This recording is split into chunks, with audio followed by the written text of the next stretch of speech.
Pues como dice el dicho, si saben contar, no cuenten con nosotros 8. Así transcurrió esta mañana tras la recepción en el Senado de la República de las renuncias de 8 ministros de la Suprema Corte de la Nación. Aquí están las 8 renuncias. ¿Ya? Les ¿Ya? voy a decir quiénes. A ver. Luis María Aguilar Morales, no fue por diputado, por cierto que es singular. Jorge María Padro Rebolledo, Javier Lainez Potisek. Ministra Norma Lucía Piña Hernández, Alberto Pérez Dayán, que le agradezco la gentileza de decir, puso mi nombre, les voy a decir, escriban mi nombre, Yacos Alfredo Gutiérrez Ortiz Mena, y también lo hizo el ministro Ana Margarita Ríos Farjat, y también lo hizo el ministro Juan Luis González Alcántara Carranca. A las 11:05 de la mañana nos llegaron las 8 declinaciones y renuncias, porque son dos cosas diferentes. La declinación es su decisión de no participar en el proceso electoral. Los 8 han determinado no participar en el proceso electoral. Hay uno que yo entendería que es una declinación, que es el caso de González Alcántara Carranca. Más bien su documento es una reflexión política, me parece interesante. Y está también me llamó mucho la atención la ministra Ríos Farjat, que renuncia a sus haberes. En realidad, declinación a participar en el voto popular de junio del año próximo y por ende renuncias de los 8 ministros que han conformado este bloque en contra de lo que fue la reforma al Poder Judicial de la Federación. Y se empezaron a dar a conocer desde el día de ayer. Yo ya les había mostrado las de Gutiérrez Mena, pero el día de ayer hubo otro ministro todavía que participó de su declinación a participar en el proceso electoral y fueron luego cayendo una tras otra. De la ministra presidenta Norma Piña, que declinó participar en la elección de ministros previsto justamente en esta reforma que ya en realidad es la Constitución. Y ella señaló y subrayó que era un acto de congruencia. También llegó un poquito antes socializada, pues, la de Margarita Ríos Farjat, quien fue nombrada por el presidente López Obrador, pero que también dijo, ¿sabían qué? Me voy y además en mi caso ya no se preocupen por el cochino dinero, yo me voy a encargar de donarlo. Y es que el tema de las pensiones que pueden recibir al decidir sujetarse a este término de ley que vencía el día de hoy, es decir, tenían 2 opciones los ministros. Si no renunciaban o declinaban a participar en este proceso electoral, lo que iba a pasar es que se tenían que someter al voto en menos de un año y si pierden, perder incluso la liquidación y sobre todo esta pensión o los haberes del retiro, como se les estuvo llamando. Y claro, este fue un tema de debate porque el día de ayer la presidenta Sheinbaum dijo que ellos estaban diciendo que ya me voy justo por el dinero, pero ahí no paró la cosa. Se subieron al ring tanto el presidente del Senado, Gerardo Fernández Noroña, como algunos diputados, o muy temprano esta mañana, el propio Ricardo Monreal, que dijo, sí, nosotros les dimos esa oportunidad en la ley, pero insinuó que a él no le parecía porque esa facilidad no la tienen en el Poder Legislativo ni tampoco en el Ejecutivo. Pero miren, los saberes de retiro están en la Constitución. No habría problema. No habría problema. En el caso del Poder Legislativo no existen haberes de retiro. Nosotros pedimos licencia o no nos permiten la renuncia, pero si pedimos ahora licencia, nos quedamos sin nada. No recibimos un solo 5 de haberes de retiro. Concluye la función y ya. Eso debería de ser, porque el Estado... En todas las renuncias se dice que responden o que someten obviamente su renuncia para hacerse legítima ya en agosto del próximo año o hacerse vigente, y lo hacen en un acto de legalidad, es decir, reconociendo al texto constitucional reformado que justamente les ponía bajo este predicamento. Entregar una renuncia y decir que no se sometían el voto para poder tener sus haberes del retiro, o simplemente seguir, someterse al voto y igual quedarse con nada. Y entonces por eso en la lectura de una y otra carta, pues lo que vemos es que se dice en congruencia con esta ley, pero no en coincidencia. Eso lo hace Norma Piña, eso lo hace también Lainez, y una carta mucho más extensa fue la que llegó ya un poco más tarde, porque en la mañana dijo no sé si me voy en una entrevista de radio, justamente el ministro que echó a andar toda esta cadena de, pues sí, de renuncias y posturas por el proyecto que se va a votar en el Pleno de la Suprema Corte el próximo martes 5 de noviembre y que contempla declarar anticonstitucional la reforma al Poder Judicial, pero que preveía que esos ministros, bueno, los que iban a votar a favor, que era evidente que era este grupo de 8, que estos ministros iban a declinar seguir siendo ministros de la Corte como una forma de ceder el paso o abrir a la negociación y decir, bueno, si con nosotros no están a gusto y para que nadie diga que hay un conflicto de interés, pues nosotros nos quitamos de la partida. Entonces, su carta, la de él, luego de que en la entrevista Ciro Gómez Leiva dijo que los saberes del retiro sí son algo, pero que quien más pensión recibe es Arturo Saldívar. Y luego de decir lo de Arturo Saldívar, ya procedió a decir, oigan, de todas maneras, esto no es nada si lo comparamos con lo que cuesta mantener a una sola persona, dijo, insistió, en el Palacio Nacional. Y obvio, de Palacio Nacional también siguió este tema de la presidenta que dice que va a esperar a que voten este proyecto del ministro González Alcántara, pero que cree que deberían de votar en contra porque 8 ministros están dando atribuciones que no tienen, que solo tiene el Poder Legislativo, que es el único que puede cambiar la legislación, que puede legislar. El ministro Juan Luis González Alcántara y Carrancagua, si es así, hace una propuesta, un borrador, vamos a llamarle así, para que se apruebe en el Pleno de la Corte con relación a recursos que incorporan a la Corte los partidos políticos. Entonces, en primer lugar, un partido político se rige esencialmente por las leyes electorales. No tiene personalidad jurídica, así se llama, para interponer un recurso en la Corte con relación a la Constitución, a reformas constitucionales. Ese es el primer problema que nosotros hemos mencionado. Un partido político lo puede hacer al Tribunal Electoral, pero no a la Corte. Eso dice la ley, la Constitución. Entonces, aceptan los recursos de los partidos. Primer problema.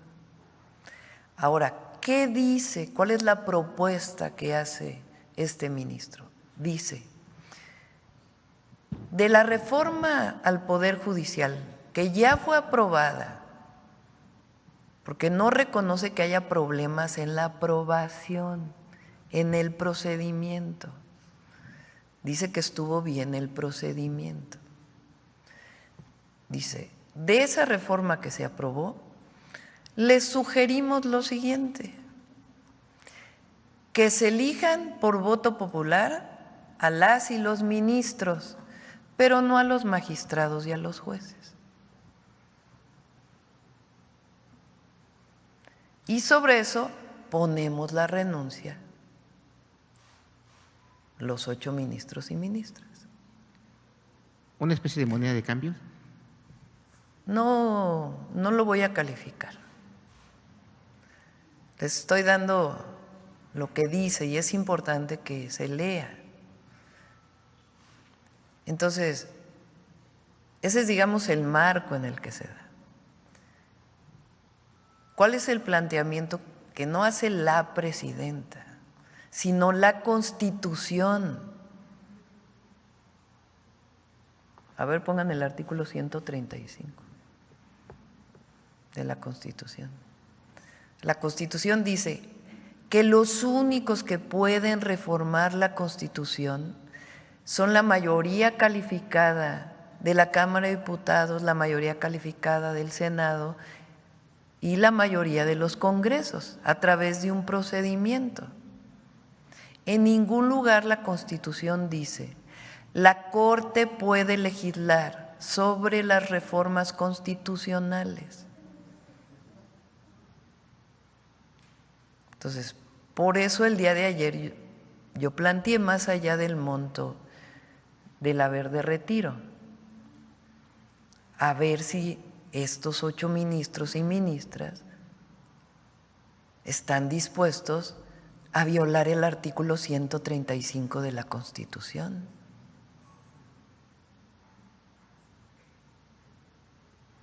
Porque la presidenta había prometido el día de ayer que iba a dar a conocer de cuánto era el monto de este haber de retiro, y finalmente ya no lo dio a conocer, pero sí fue muy enfática en decir que están, reconociendo una figura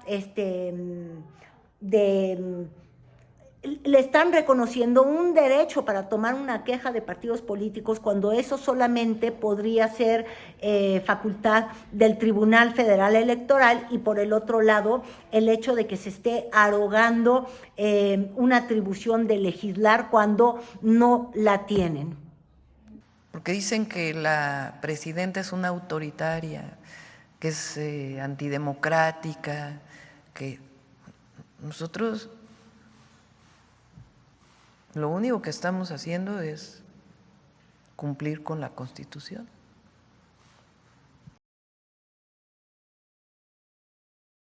Entonces, la Corte hace esa propuesta, pero el problema es que están legislando, están cambiando la Constitución, porque ya es constitucional la reforma al Poder Judicial. La Corte puede decir: se realizaron mal estos procedimientos. Eso sí podría. O sea, el procedimiento con el cual se cambió, pero eso no dice la propuesta del ministro Alcántara. Lo que dice es: les hago una nueva propuesta de constitución, de reforma al Poder Judicial. Entonces, ¿quiénes son los autoritarios? O sea, 8 personas pretenden cambiar una reforma sobre el pueblo de México. Y yo hablaba justamente de la carta de renuncia de González Alcántara, fue de las últimas en llegar y evidentemente de las más extensas. Ahí explica cómo es que llegó justo, bueno, ahí no lo pone directo, pero bueno, él llegó a sugerencia del presidente López Obrador, y de hecho buscando algunas de su comparecencia cuando fue electo como ministro de la Corte por 2/3 partes del Senado, y competía en ese momento, fíjense ustedes, y reconocía a sus compañeras, a Loreta Ortiz, y ahí él de alguna forma se sumaba al proyecto de López Obrador porque hacía mucho énfasis en la necesidad de reformar al Poder Judicial, en la necesidad de tener justicia social, de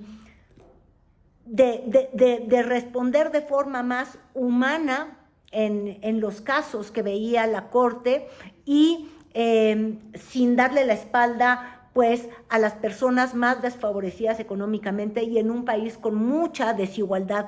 Estas eran las palabras con las que él llegó. Desde el honroso puesto de magistrado, nunca he dejado de formularme las preguntas que se hacen todos los días tantos mexicanos. ¿Podrá cambiar y mejorar la justicia en México? ¿Es posible una transformación sustancial de lo que llamamos y entendemos por justicia? ¿Por qué razón los proyectos de reformas se quedan siempre muy por debajo de lo que se propusieron? ¿Cuáles son los obstáculos invencibles que se levantan en contra de los intentos de cambios tan profundos? ¿Y hasta qué punto puede ser cambiada y mejorada la justicia? Ante el Pleno, recojo las profundas convicciones y las sentidas inquietudes que me fueron formuladas en el seno de la Comisión de Justicia del Senado de la República. En primer lugar, y con el privilegio de acompañar a dos grandes y extraordinarias juristas en esta terna, reconozco que no hay otra posición ética posible en México que la de ser feminista y asumirse como tal en el ejercicio de cualquier rol que uno juegue dentro de nuestra sociedad. La igualdad. Y ya en su renuncia, el que se dice desengañado es él. Él dice, acepté porque confiaba en un sistema de instituciones, de frenos y contrapesos que en manos de mujeres y hombres prudentes, quizás ahí refiriéndose al propio López Obrador, privilegiarían por siempre el diálogo y el compromiso que atenderían a las demandas apremiantes de una mayoría de la ciudadanía que había sido olvidada o relegada a segundo plano durante décadas, pero que también respetarían la dignidad de las minorías, porque claro, en este caso y en su proyecto de ley habla de esta minoría que no fue favorecida por el voto, pero que es la que está diciendo que esta reforma puede afectar los equilibrios del poder y de la democracia, de la república misma. Pero pone él, pero me equivoqué al creer que prevalecería la razón sincera y libre por encima del clamor de las pasiones. Y mi error, como el de muchos, nunca me permitió imaginar un escenario como el actual.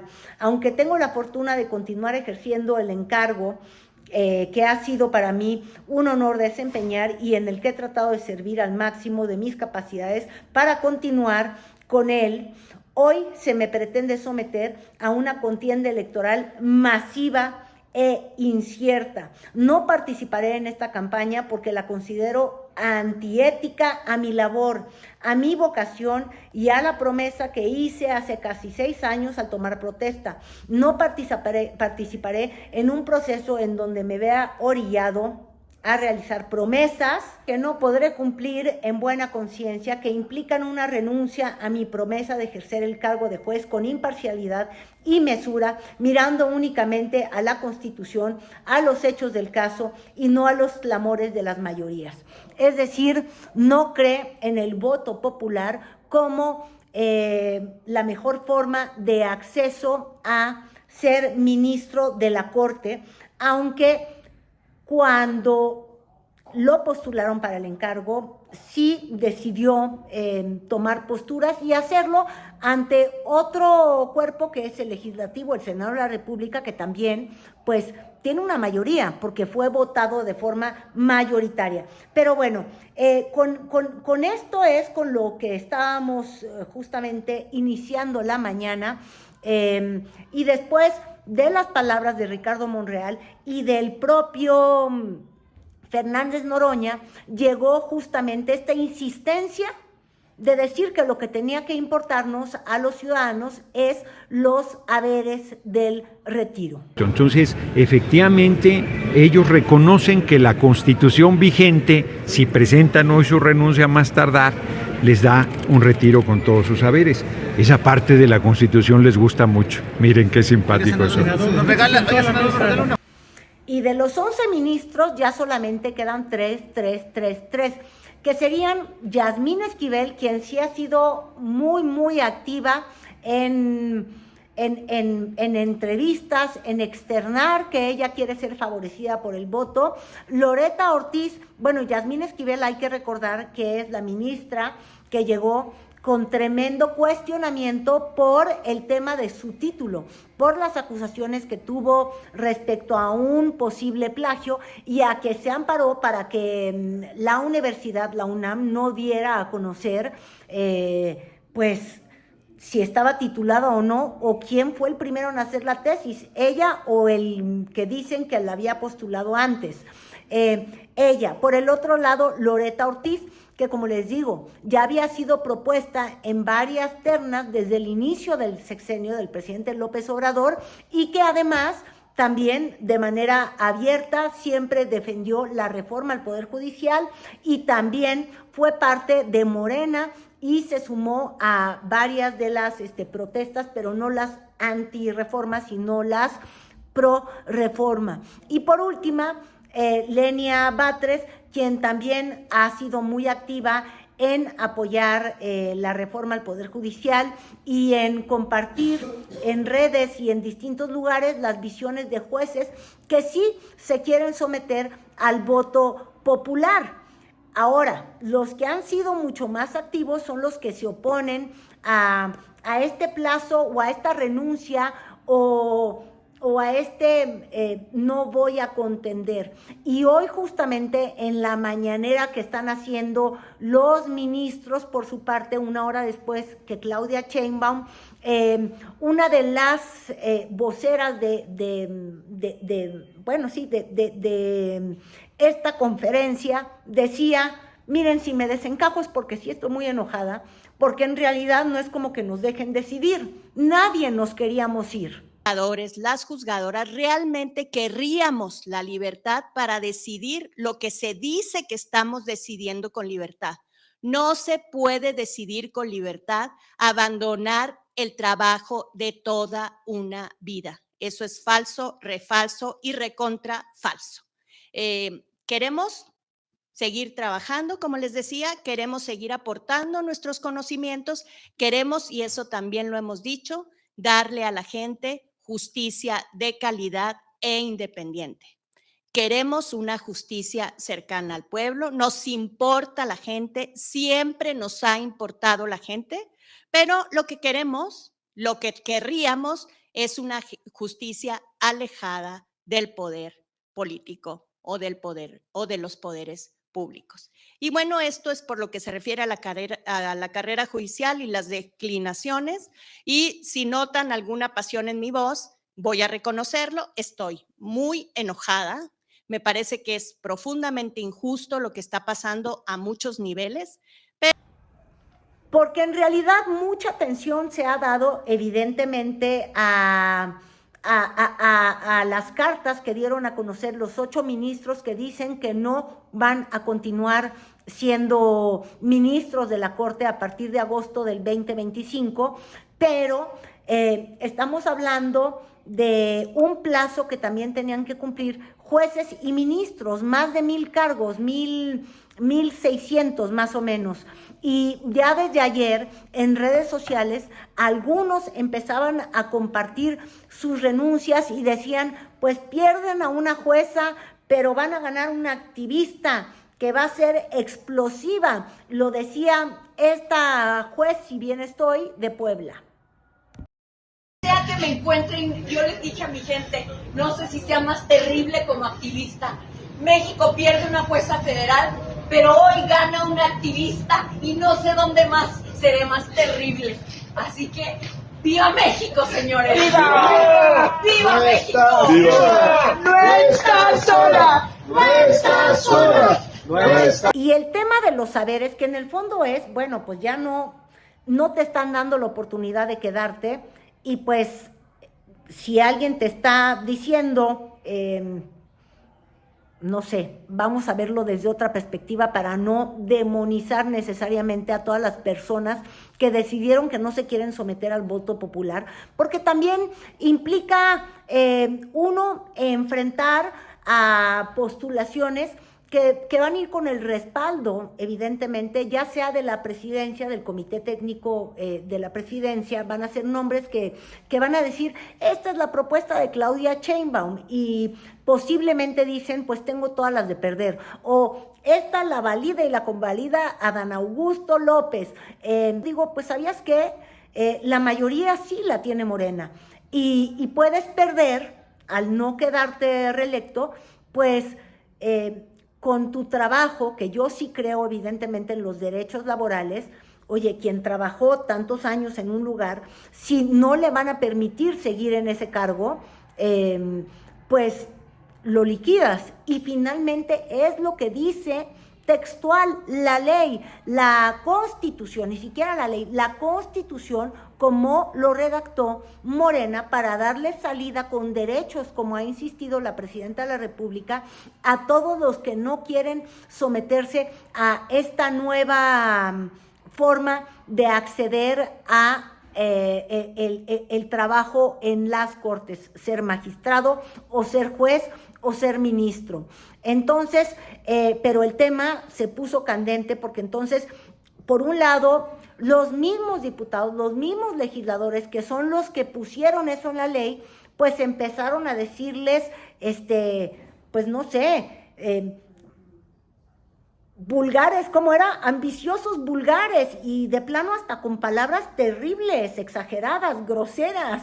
Miren. De los saberes de retiro, para que el pueblo lo entienda, porque alguien me preguntaba, ¿y qué es eso de las alforjas de retiro?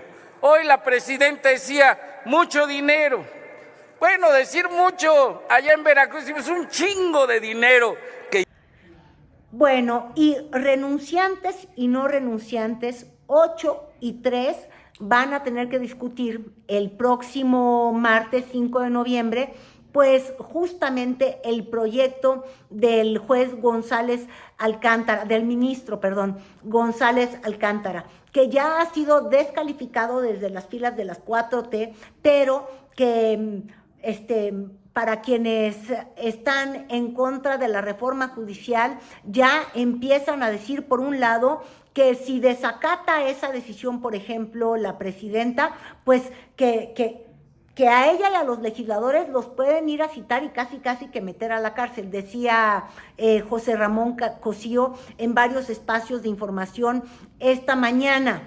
Y no solo eso, también desde el lado de ay, qué mala soy, voy a decir, el Junior tóxico, bueno, Acosta Naranjo, que de alguna manera se quedó con el cascarón de la marea rosa. No, él primero convocaba a una marcha cuando pensaba que era el día de mañana, como yo bien les decía, el día de ayer, cuando se iba a discutir este proyecto. Bueno, pues ya dijo, ¿sabían qué? Marcha el día 5, necesitamos apoyarlos. El jueves para el martes, y a nosotros, desde la sociedad civil, no nos queda más que acompañar esta decisión.